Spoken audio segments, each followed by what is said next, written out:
Hello everyone, Bill Bush here with Horizon Financial Group. Thanks for joining us for a brief presentation on protecting your smartphone. Now, one of the most common cybersecurity questions we get from clients and prospects is about protecting your smartphone from hackers. That certainly makes sense. It's a hot topic since our cell phones have gone basically from devices that could only make calls to essentially mini computers that we fit into our pockets. They hold nearly all of our personal information and often our work information as well. And they are a gold mine for hackers. So it's incredibly important that we are protecting those devices correctly. And think about how many financial apps and logins you have stored in your device. Hopefully you can take away a few tips you can put in place to safeguard your information. So today, I'm going to go over 8 things you can do to make your smartphone more secure. Got a lot to cover, so let's jump right in. Jared Kenna of Columbia was working late one night when he received notification that the passwords on 2 of his email accounts had changed.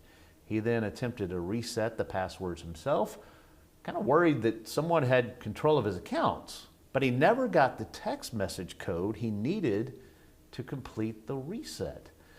So he calls the phone company to make sure he paid his bill on time, thinking, yeah, maybe that was why I didn't get the text message.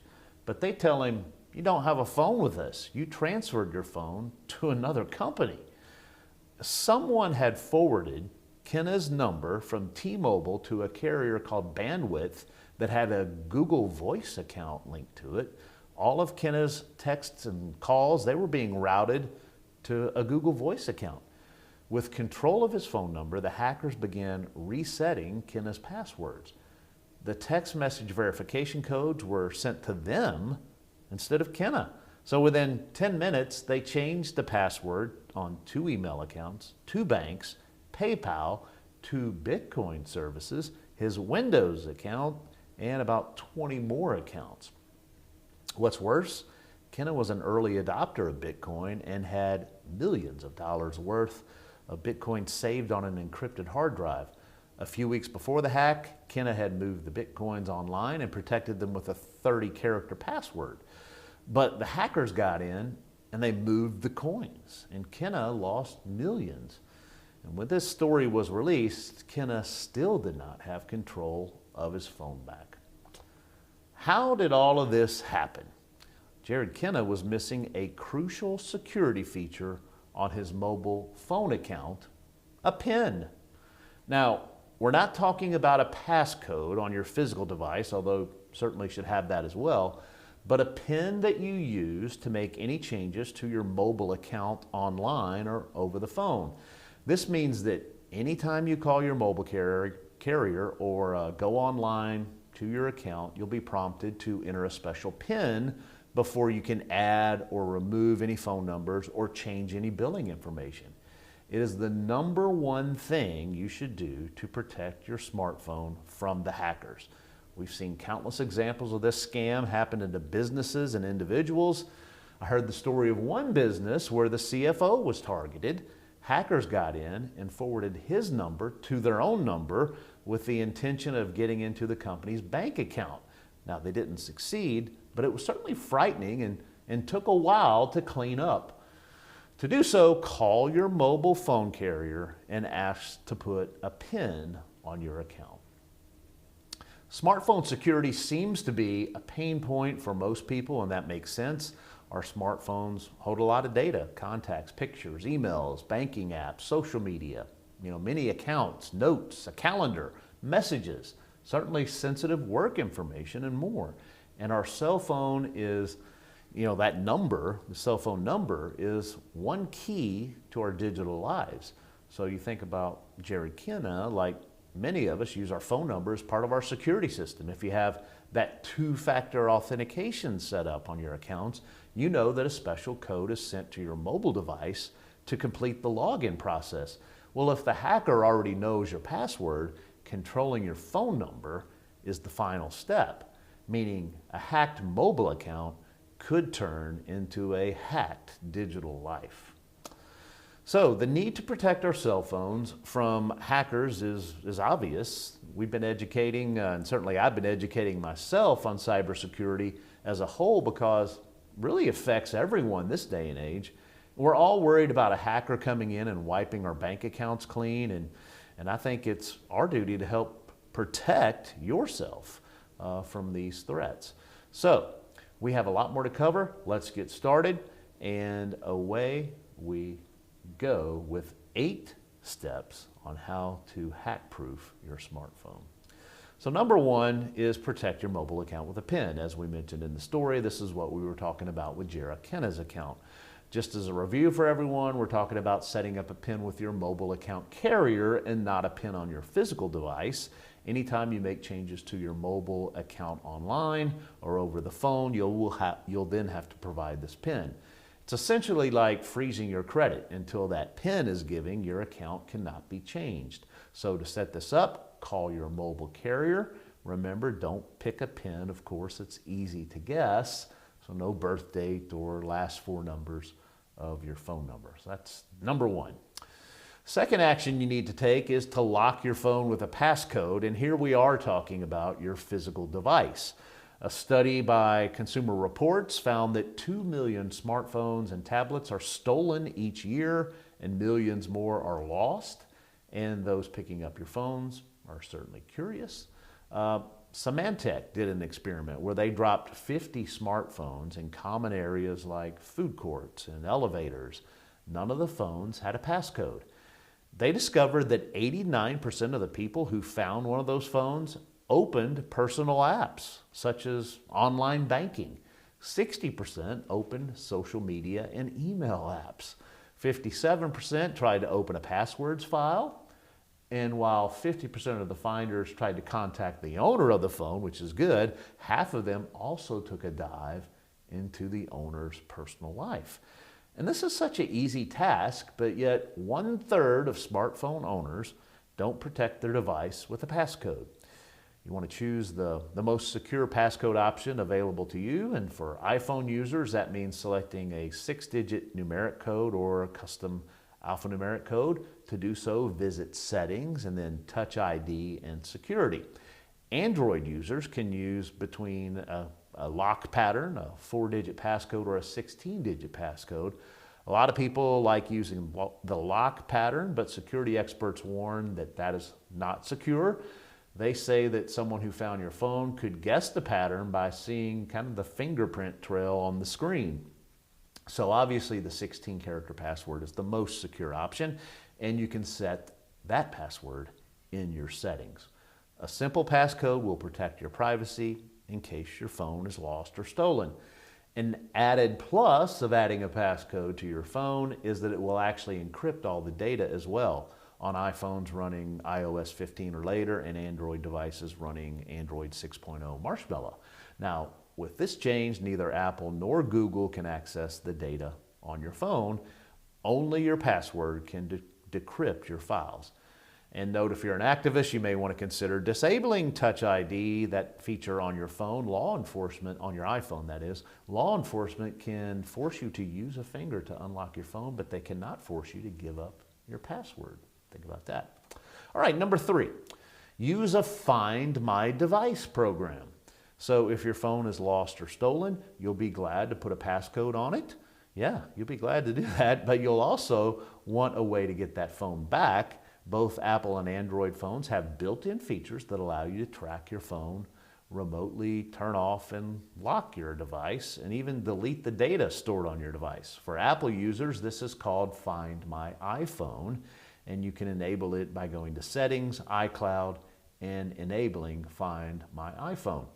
Android released the Android Device Manager for their devices, and to turn this feature on, you go to Settings, Google Settings, and then Security. Note that for both types of devices, you'll need to have your location services on for that feature to work. Next, you'll want to be updating your software and apps. A lot of times people are reluctant to update their phone software because they don't want a new operating system that changes how everything looks. I get that. The problem there is that these updates are not just cosmetic. They also close known security vulnerabilities within your device. So putting off the update because you don't want your message app to change is putting you at a security risk. For example, Apple released an update a few months back that closed some serious security issues, including one that allowed a malicious application to take complete control of your phone. The vulnerability would have allowed hackers to add files, delete files, install malware, record conversations, and a lot more. So you need to update your operating system when you get that notification. Now, if you have an iPhone and it's constantly telling you that you're running out of storage and you don't have room for the update, here's a trick. You can update your phone OS by plugging your phone into your computer and updating it via iTunes. The operating system is not the only program on your phone that you need to keep updated though. All of your apps, they're going to need to be updated as well. Again, sometimes it may seem like the update is just cosmetic, but there's a lot going on behind the scenes. Hackers can find their way into your phone through unupdated apps, so older versions of those apps. So always be sure to always update those apps.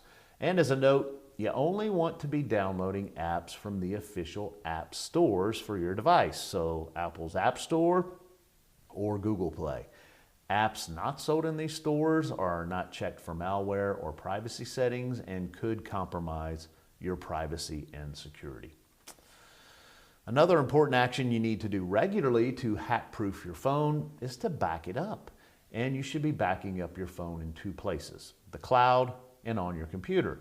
And the reason you want to regularly back up your phone is so that if something does happen, you download malware, your phone gets hacked, etc., you can do a factory reset and essentially erase your phone while knowing your data is safe in two other places. Once you clear your phone, you can re-download all your data from a backup. And the backup is going to protect you if you lose your phone as well. You'll be able to move everything to your new device. So your smartphone is essentially a mini computer, and you need to treat it as such. So we can protect our computers with antivirus software. And if you use an Android phone, you need to find a good antivirus program for it. Specifically, attacks on Android devices continue to grow. So the antivirus program you use for your computer may also come for protection or with protection for your phone. So you definitely want to look into that. Some of the highest rated antivirus programs for Android phones are Avast, Bitdefender, and McAfee, but do your research and find out the program that works best for you.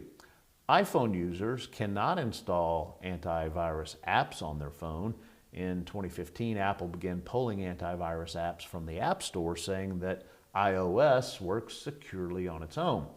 If you do a search of the App Store, you may see some apps from some of the big name antivirus companies. These apps, though, they're not true antivirus apps. Instead, they do things like put an extra lock on your phone or include a Find My Device feature. They don't scan for viruses or malware on your device. So if you use an iPhone, keeping your iOS up to date is going to keep you protected. One of the best things about having a smartphone is that you can connect to the internet anywhere, anytime. Yeah, but the ease of that connection can leave you at risk. If you connect to unsecure Wi-Fi on your device, you're susceptible to hacking and spying. Many hackers will create spoofed Wi-Fi networks that look like the real thing, the real networks that you've connected to in the past, or networks that should be trusted, like a network named Starbucks One when you were at Starbucks. If you connect or your phone automatically connects, your hacker can install malware on your device, steal your data, spy on what you're doing. If you do have to connect to an unsecure Wi-Fi, and by that we mean the public Wi-Fi at your local coffee shop that everyone can connect to, you don't want to access any sensitive information. That means don't log into your email, don't log into your online banking, and don't enter your credit card anywhere. If you need to do any of those things, any of those actions, when you're on the go, we recommend turning off the Wi-Fi, just using your data. And so doing so will basically turn your phone into a hotspot and create a private connection for your use. Of course, if you have a limited amount of data, you'll want to monitor that use closely to be sure you don't go over your limit. If you connect a lot on the go, when you're on the go, you may want to consider investing in a mobile hotspot device. Those devices cost anywhere from $50 to $130 plus the cost of the wireless broadband. And you'll want to treat this device as you would your wireless router. You must choose the strongest encryption settings and change the default username and password. You don't want strangers using your connection. Another good option is a VPN app. A VPN or virtual private network that creates a private internet connection for you to use via the available Wi-Fi. It's basically an encrypted tunnel from your device to the internet. And again, this is something you'll want to do some research on, find the product that best fits your need. Some highly rated apps are VPN by NordVPN, Private Internet Access VPN, Viper VPN, and TunnelBear VPN. If you use a Nexus phone, you're in luck. The Nexus devices running 5.1 and above have a feature called Wi-Fi Assistant, and Wi-Fi Assistant automatically connects you to open Wi-Fi, but it connects to a VPN that is managed by Google. So it doesn't yet work on all Wi-Fi connections, but you can enable the feature through Settings, Google, Networking, Wi-Fi Assistant. It's also important that you turn off Bluetooth when you're not using it. Like an unsecure wireless network, hackers can spoof these and gain access to your device. So, encrypting your communications.